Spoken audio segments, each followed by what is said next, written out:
Hey everyone, this is Lisa from Life in Layouts, and today I'm here with the Barnstormer collection from Kellybell Designs. I also pulled out the page map sketch from October of 2025, and yes, I will be creating a single page layout. I'm going to take these printable items that I printed out on my standard format printer, and I'm going to use the Silhouette print and cut features to cut out all of these embellishments.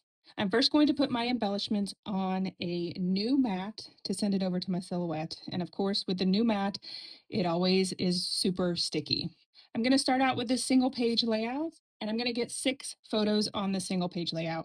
I actually only had one photo of us in the Barnstormer, but I was able to search the Disney website and I found a few more of the photos from the ride itself. Now here is where the brand new mat is super, super sticky. I did actually end up cutting out a majority of this because it took me a little bit to get these embellishments off of the mat. So I do have a love-hate relationship with a new mat because they are super sticky, but it doesn't last very long. Now I'm going to start out with this page starter, and I have done this type of tutorial before with page starters, but I wanted to do it again because I think that the page starters are probably my favorite thing from Kellybell Designs. And it's because you can build up your page starters with the pieces from the elements of the collection. I do have a tutorial on how you can size down the images to fit perfectly on your page starter. I will link it below for you. I go into detail on the Silhouette software and show you exactly how to do it. And then once you get them printed out, you can use some foam adhesive strips. I prefer to use the 1mm and 2mm foam adhesive strips from scrapbook.com because this gives me even more dimension on these page starters. I also like to ink up some of my edges. I feel like that gives it some extra texture. And I know that there's a lot of concerns about using digital collections and the elements appearing flat, which absolutely, if you were to print out the images, put them directly on your paper, they're going to look flat. The benefit of using the digital collections as they're intended is that in the software, you're able to add drop shadows and things like that. However, you can achieve that same look by adding additional items to your page starters. Or if you don't want to go into detail like I am doing here, just adding some foam adhesive to the backs of your embellishments or by adding inking to the edges of the embellishments can really help make these embellishments stand out and pop on your layout. For this page starter, I was able to cut out the airplane as well as that yellow and white kind of flag, the heart, the floral, as well as some of the buttons and that letter G with the propeller on it. And I think by just adding those few little pieces to this page starter makes a huge difference and a nice impact on my layout. It does take a little bit of time, as you can see, to add these additional pieces on the page starter, but I can tell you that it is well worth it. I've been on the creative team for Kellybell for about 8 months now, and I am loving all of the different things that I have kind of pushed myself outside of my comfort zone and getting these layouts completed.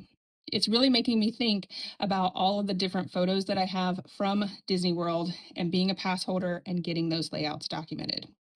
The last little piece that I'm going to add to this page starter is this little tag. I did have to cut it in half.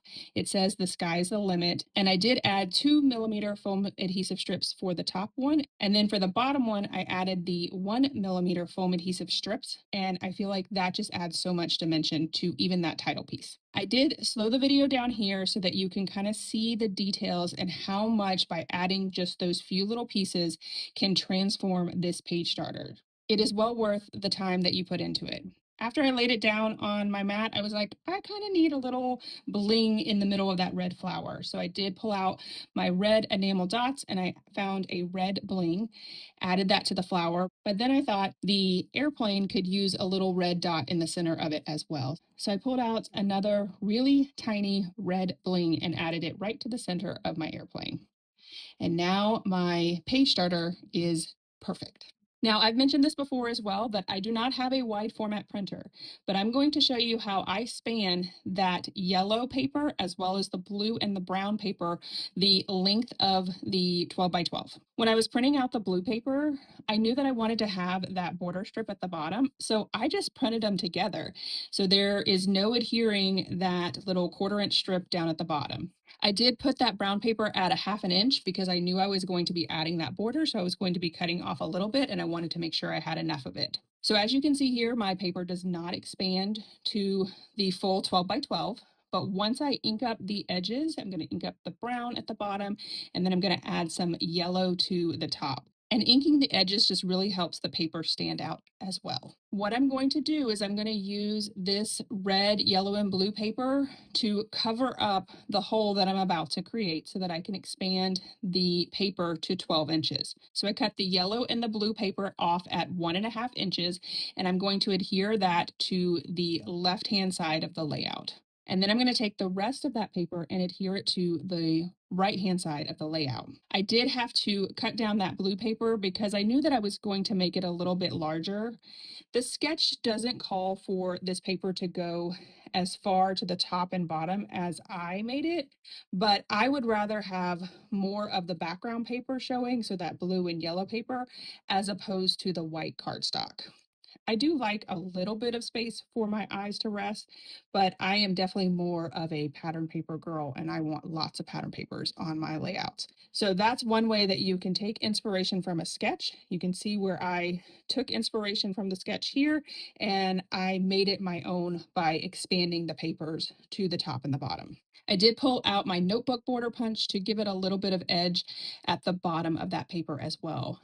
And then when I lay it down on the layout, I'm going to make sure that I cover up that hole that I created.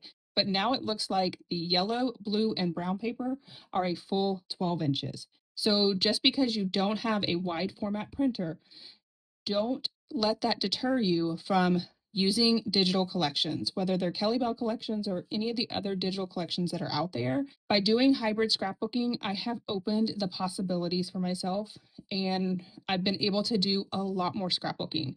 I'm a very themed girl. I like themed layouts.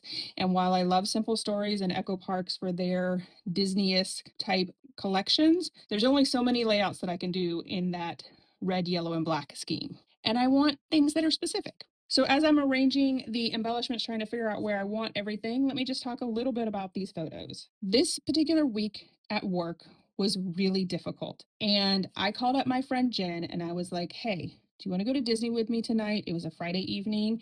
And she was like, absolutely. You don't even have to ask twice. And I was like, but there's a catch. I've had a really rough week and all I want to do is go into Fantasyland and ride all of the kiddie rides. That's it. I don't want to go and ride any of the big rides. I just want to be a kid for a couple of hours. And she was like, yeah, let's do it. That's exactly what we did. We went and grabbed dinner at one of the resorts and then we watched the fireworks. And then there was like 2 hours after the fireworks that the park was still open. And we just ran back to Fantasyland and to the circus area and just rode all of the kiddie rides. So this is us on the Barnstormer, which is that 3x4 photo. And then I printed out several other stock photos from the Disney website. That includes the sign from Barnstormer, as well as some of the pictures from the queue.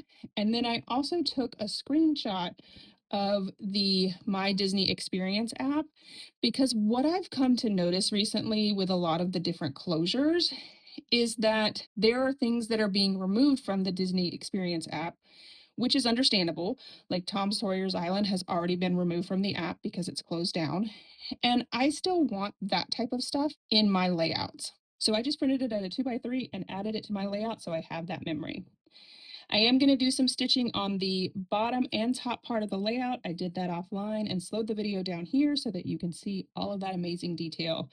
That border punch is one of my favorites because it already adds the holes for you. So it makes it super easy to add the stitching to the top part. And then I just did a straight line between the blue and the brown paper.